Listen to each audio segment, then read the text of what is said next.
15 denboraldi eta gero, zenbat partidu 358.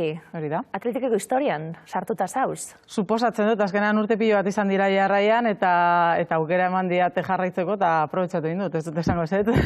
Bueno, talde ezagun horretako, talde txapeldun horretako, atezain, kapitain ezagun, egin zara, Ainhoa bestak beste, basaltza askotan sartuta, eta, bueno, emakumezkoen ligari, emakumezkoen jardunari ikusgarritasun hori emoten ibili zara bebai, Euskararen inguruko hainbat kontuetan bat egin dugu askotan bebai, kirolari izateaz gain, ezagun esan dugu, eta orain lanien atezainen entrenatzaile. Bai, orain gaztetxoekin lanean, ez? Beti esaten didate ezin naizela leku guztietan egon gabe bizi, ez? Eta, bueno, tokatu zaidan egin dut baita, azkenean ni baino lehenago zeudenak bideo bat egin ziaten, orain tokatu zen beste bideo bat egitea, eta orain tokatzen zaio beste batzuei bidearekin jarraitzea, ez? Eta zentzu horretan, bueno, aukera izatea gaztetxoekin lan egiteko ere oso aproposa iruditu zitzaidan. Gaztetxoak baina ez dira ingazteak, orain galdetu dizudalako ze urte, eta ez di umiek. Ez umiek ez 15 urtetik gora, 23rekin nagusiena aurten. Neskak, atezain, atletiken, eta esan dizudana, danok hasi garelako gure bizitzako momenturen baten edo beste kirola egiten, eta aurrera doa, eta kompetizioak gorantz doaz, eta danok sartzen gara, exigentzia maila gehiago eskatzen duten kompetizioetan, baina ez dakiz gertatzen den, danok usten dugula, 16, 17, 18 urterekin usten dugu. Ez dakitxe referente faltadan, ez dakitxe ez diguten sinistarazi emakume hori izan daitekeela profesio edo zeregin bat, kirola?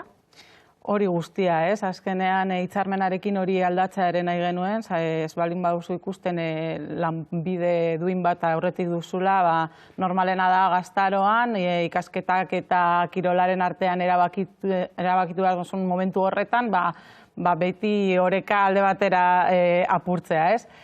Baita ere, egia da, exigentzia gero eta handiagoa dela jokalari gazteentzat, ze azkenean gero eta gehiago entrenatu behar da, maila on batera heltzeko, ze gero eta maila handiagoa dago lehenengo mailan, gero eta zailagoa beraientzat baita, eta oreka horretan mantentzen zaren bitartean aurrera jarraitzen duzu, baina egia da batzutan, nerabezaroan apurtzen dela oreka ikasketak eta lanbideari behiratuta, eta beste batzutan ja ibilbidearen bukaeran niri gertatu zitzaidan bezala, ja nekatuta nengoela eta utzi egin nuela, baina lan egin behar dugu hori hain goiz ez gertatzeko, ze bestela geratzen gara talentu faltarekin. Badatoz, gazteak? Badatoz. Lan polita da baita ere arrobiarekin egotea, azkenean ikuste duzu talentuan hundi datorren, eta hainbeste talentu ez daukana ere nola egiten duen hori lortzeko, ez helburua lortzeko, eta horregatik niri behintzat asko gustatu zaita aurten lan egitea horretan. Erantzukizuna bai, gazte bati, kirola zer den, futbola zer den esan, izan daitekelako kirol bat eta huts irabazten dena, baina izan daitekelako beste zozerbe bai, irabazten jakin behar da, galtzen jakin behar da, lana egin behar da gauzak ateratzeko, azkenien hau, egunerokoaren filosofia izan daitekelako. Ze lan erakutsi hori dana kirola zer den? Azkenean bizitza da, ez? Uste dut kirolarekin ikaste duzula baitaren nola gestionatu frustrazioa, azkeneko aldean hitz egiten dela asko, gazteak ez dakitela ezesko bati aurre egiten, ez? Eta horrelako gauzak kirolean ematen dira, azkenean zure partetik dena jarri dezakezu, baina inork ez dizu emaitza lortuko duzunik esango, azkenean gauza asko daude hor tartean, ez? Baita ere aurkari bat dago, gauzak zaila jarriko dizkizuna, eta horrekin ere asko garatzen zara pertsona bezala, ez?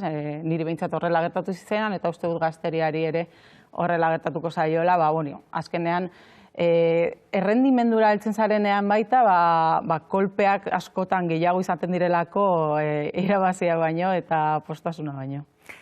Taldea da bai? Baita ere, taldean lan egitea uste dut bizitzarako oso ona dela, eta hori ikastea gaztetatik oso ona dela.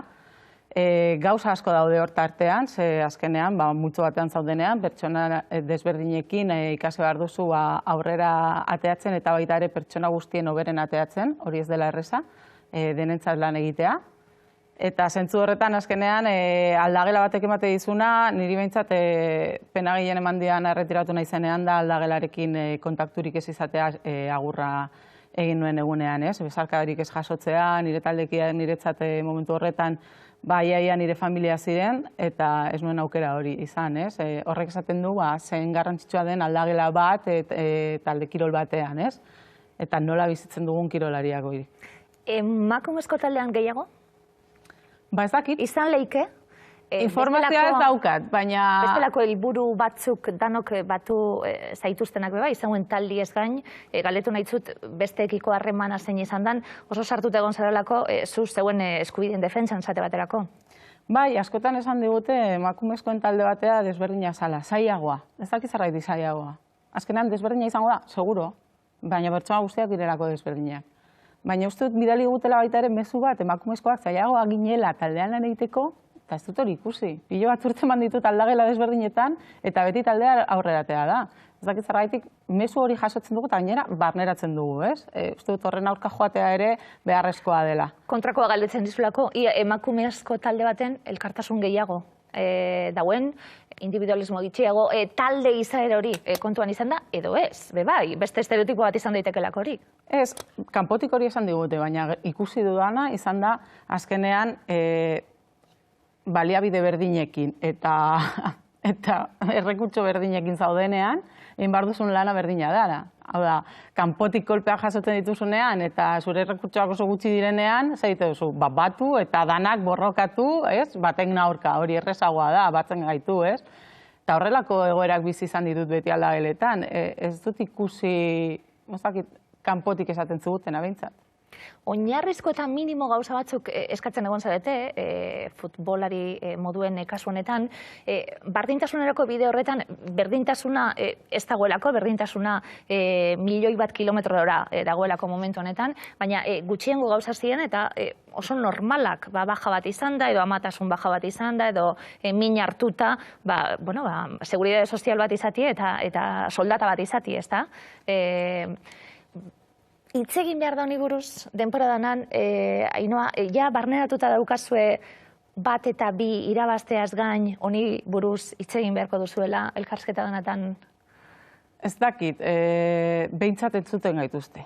Hori ja aurrera pausa handia da, orain dela urte gutxira arte, emakumezkoen futbola hor zegoen, eta inori zetzaion inporta, ze baliabidea, ze baldintza, ze duintasun geneukan gure lan aurreatatzeko, ez? Eta behintzat orain, hori hartzen bat daukagu, niri berdin zaite galdetzen balin badiate behin eta berriro. Nahiago dut horretaz hitz egitea, ez hitz egitea baino. Azkeneko urtean eman den hazkundea oso handia izan da, ez?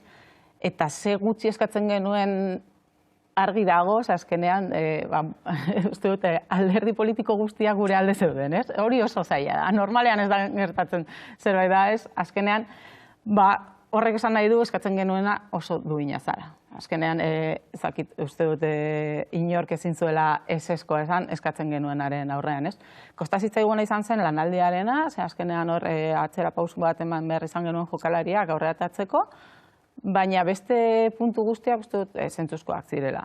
Zen ezer eskatzen oso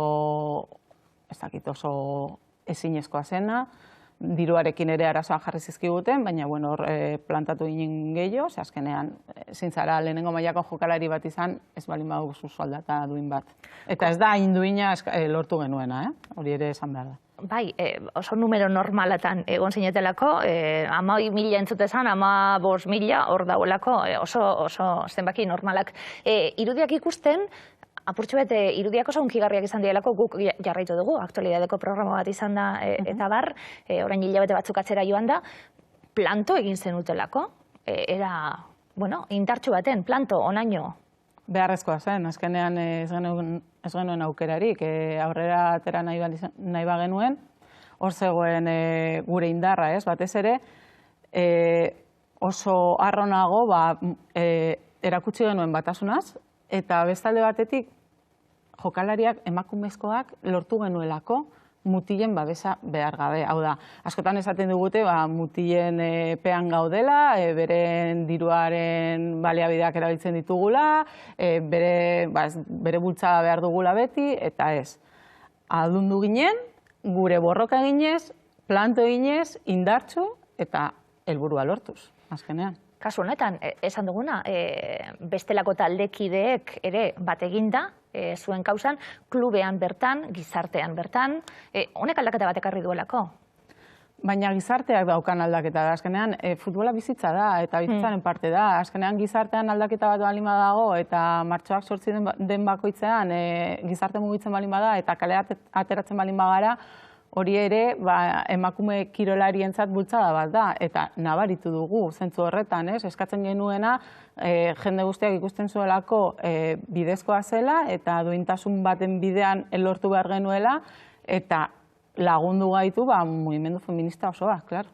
Entrenatzaile lanetan zabiltz, esan dugu, kirolarekin lotuta, eta zeure lanien, bestelako irakaspen batzuk datozenei, esan direzuna, geube non-ondik atoz eta datozenei erakusten, baina 15 urtek ematen dute atzera begiratzeko aukera, maila personalien egin zu, ariketi hilabete batzu pasata, Ainhoa burue, hotza segurazki, maila personalien zer jaso da, eta gero esaten gauzen da, maila kolektibuen zenbat aurrera pauzu zuk lehenengo pertsonan bizi izan duzuna, samamez bat beteta zeuek ikusteko onelako batu zarete komunio kolektiboak eskatzeko ikusgarritasuna erabidetan agertzen zari helenez, hori dena bizi izan zu, lehenengo pertsonan. Zuretzat eguneroko izan da, baina... Ez egunerokoa, baina azkenan tokatu zait, basuenetik, orain dagoen arte, ez? Ibilbide oso egitea, egia da, zieran oso gutxinaka azten zela emakumezkoen futbola, eta bapatean eintzun, pum, goraino, eta guztia harrapatu dit. Aitak esaten dit, berandu heldu zaidala, baina beti esaten diot, behintzat ikusi duela. Hori ere, postegoa da. Futbolista familiako zara? Bueno, futbolista familiako ez dakit. Futboleken lotuta, umetatik, futbolien? Bai, umetatik, baina azkenean, tokatu zait dana bizitzea, eta horregatik ikusten dut, oso ondo dagoela lortzen ari ganena, baina pizkat biratzutatzen eta esatut, kontuz, ez pasa, haber lortzen dugun egonkortasun batekin egitea guzti hau, ikusi dugu saskibaloian, emakumezkoen saskibaloian gertatu zena, eta oso hurbiletik bizi izan dugu, haiek ere hitzarmena izan zuten, baina orain ez daukate, eta hori ez da egin nahi dugun bidea. Behintzat ikasi nahi dugu bestei ateratzaiena ez errepikatzeko, ez? Eta zentzu horretan gaude, egonkortasun baten orain futbolari. Egia da, orain behiratzen duela eta ikuste ditu dela azkeneko 5 urteak. Aurrekoa kostatzen zaidala behiratzea. Pandemiak eukidezak eragina txarrerako, kasu honetan, stop bat emoten edo atzera pausua, danok etxien egon garalako, danok ikustezin bihurtu garalako, eta orain barriro motorrak martxan jartzen, sektor askorekin gertatzen dena bai, bestelako lehentasun batzuk dauz eta gero zuek.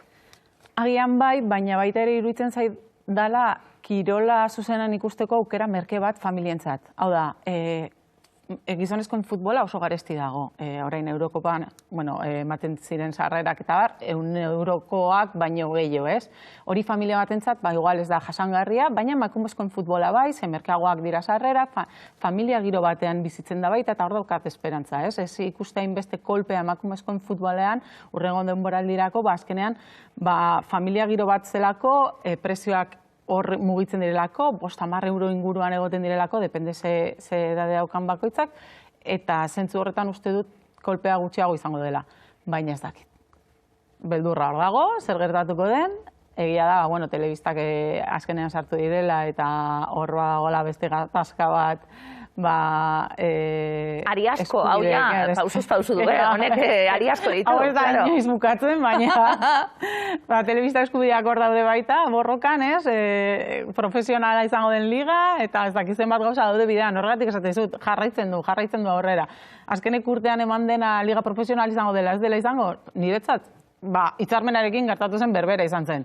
Bai, ez, orain, sinatuko da, ez da sinatu. Horrela gabitza eta horrela jarraituko du urte askotan zera, seguruenik. Baina iraikitzen zabiltzatilako da, bai. Esan dugu, gutxiengotik hasiko gara, 1000 euro hilien, eta gero iase pasaten dan, eta honek dituen ari mutur guztiekin. Bai, batez ere, jendeak esaten zigun, ze gutxi sinatu duzu hitzarmenean, nola jitsi duzuela galtza, ez? Eta hau onartu. Ja, baina ez balin bauzu inoiz lehenengo espaloia jartzen, nola jarraituko duzu zure produktu hau betzen, ez? Hau da, ez balin baduzu inoiz minimo bat, hobeago den zerbait lortzeagatik egongo zara 5 urte borroka, eta denbora hori galtzen duzuna, nun geratzen da. tartean lesionatzen den bat eta futbola utzi behar duela lesio larri bat izan duelako eta zer gabe geratzen dela, nola azalduko diozu jokalari horri, zerbait gehiago nahi zenuelako ez zenula sekula sinatu. Bazkenean hor, lanaldiarena egin genuen, 175 onartzea, behintzat lehenengo pausua emateko. Azkenean, ez bali mauzu inoiz lehenengo espaloia jartzen eskaileran, inoiz ez zara helduko gora. Hori argi dago.